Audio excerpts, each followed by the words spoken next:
Sa ganitong panahon ng kagipitan, talagang wala kang ibang malalapitan kundi ang iyong mga kapatid lamang, ang iyong pamilya lamang. Kahit ano pa ang gawin mo, naging marangya ka man or hindi nung mga panahon, hindi mo man sila napansin nung mga panahon, kinalimutan mo man ang pamilya mo nung mga panahon na meron ka, pero lagi mong tatandaan na sa oras ng kagipitan, wala kang ibang maaasahan, pamilya lamang. Kaya minsan, sinasabi natin na yung pamilya natin, ganito, ganyan, asa, ganyan, ganyan. Marami tayong minsan sinasabi sa kapatid natin, sa mga pamilya natin. Hindi po dapat ganun. Kapag meron tayo at nangailangan ang kapatid natin, ang pamilya natin, ang mga magulang natin, lalo na huwag tayong magiging maramot sa kanila. Lagi natin tatandaan na wala kang ibang tatakbuhan pagdating sa kagitan, kundi pamilya lamang. Kahit ano pang sabihin mo, kahit ano pang nagawa mo sa kanila, tanging pamilya lang ang siyang magiging katuwang mo kapag ikaw ay nangailangan. Sobrang proud ako sa mga magulang ko na pinalaki kami, hinubog kami ng may pagmamahal sa isa't isa. Laging sinasabi ng nanay ko yan, kahit anong mangyari, magtulungan kayo. Ayaw ng yung tatay ko, lalo na ayaw niya yung may lamangan. Lagi niyang sinabi, di bali nang ikaw malamangan, wag lang kayong manglalamang sa isa't isa, sa kapwa nyo.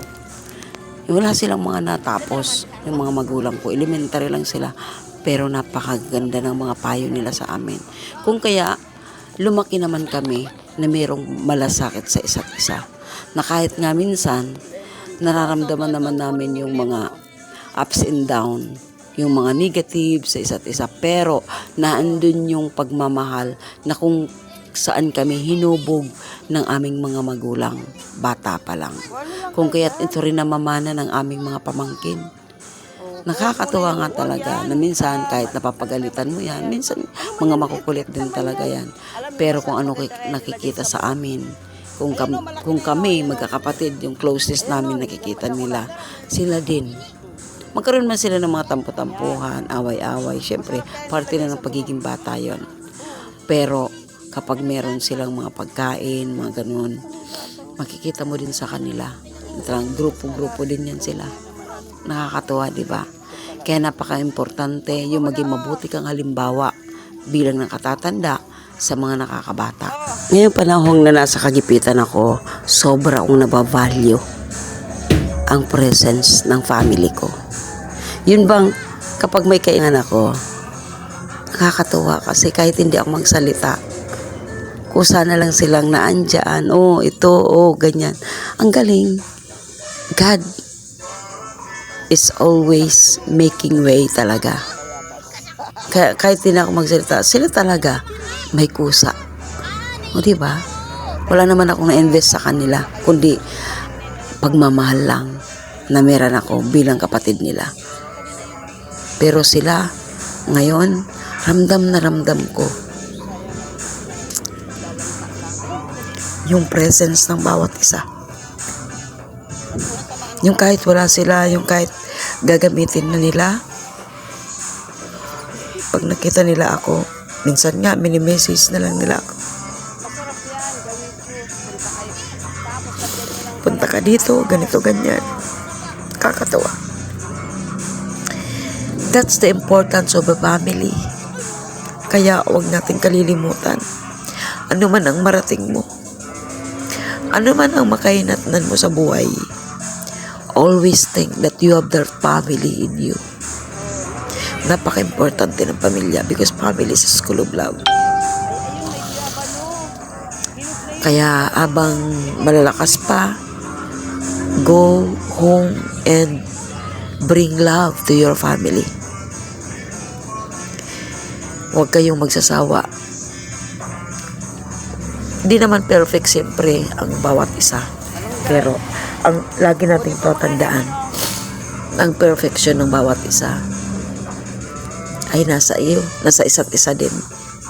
Kaya napakaganda, napakasarap alalahanin kung ano yung pinapayo sa atin ng ating mga magulang lagi sa araw-araw. At sa mga panahong nangangailangan ka, wala na sila, dun mo marirealize, dun mo maiisip yung kahalagahan ng bawat salita ng mga magulang natin. Ang saya. Salamat ako talaga sobra sa parents ko, lalo sa nanay namin at sa mga kapatid ko na laging naandyan. Thank you so much. Darating ang panahon na lahat may babalik din. Huwag lang tayong mawawalan ng pag-asa. Patuloy lang at higit sa lahat, bilang pamilya, huwag tayong makakalimot sa Diyos. Lagi na ialay natin kay God lahat ng kung anong meron tayo. Ipagpasalamat natin yung kay God. Dahil lahat ng yan, lahat ng kung anong meron ka, wala yan kung wala si God sa iyo. Lagi nating iisipin na lahat ng meron tayo, hindi yan sa atin. Kaya pag namatay tayo, kung ano yung dala-dala lang natin, kung ano yung suot lang natin, yun lang ang madadala natin sa ikalawang buhay. Kaya narito ka talaga sa ibabaw ng mundo para sa isa, para sa kanila. Kaya lagi nga sinasabi, walang nabubuhay para sa sarili lamang. Kaya sana maging ano din sa atin ang tunay na pagmamahal sa pamilya natin. Kahit ano pa ang nagawa nila sa atin, huwag nating kakalimutan, suportahan, tulungan ang bawat isa sa atin.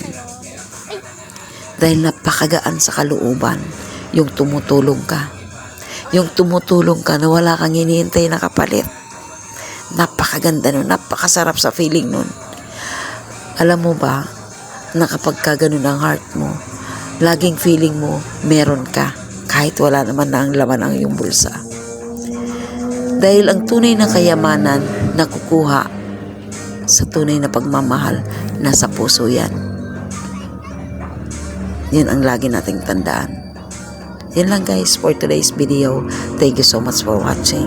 Bye-bye.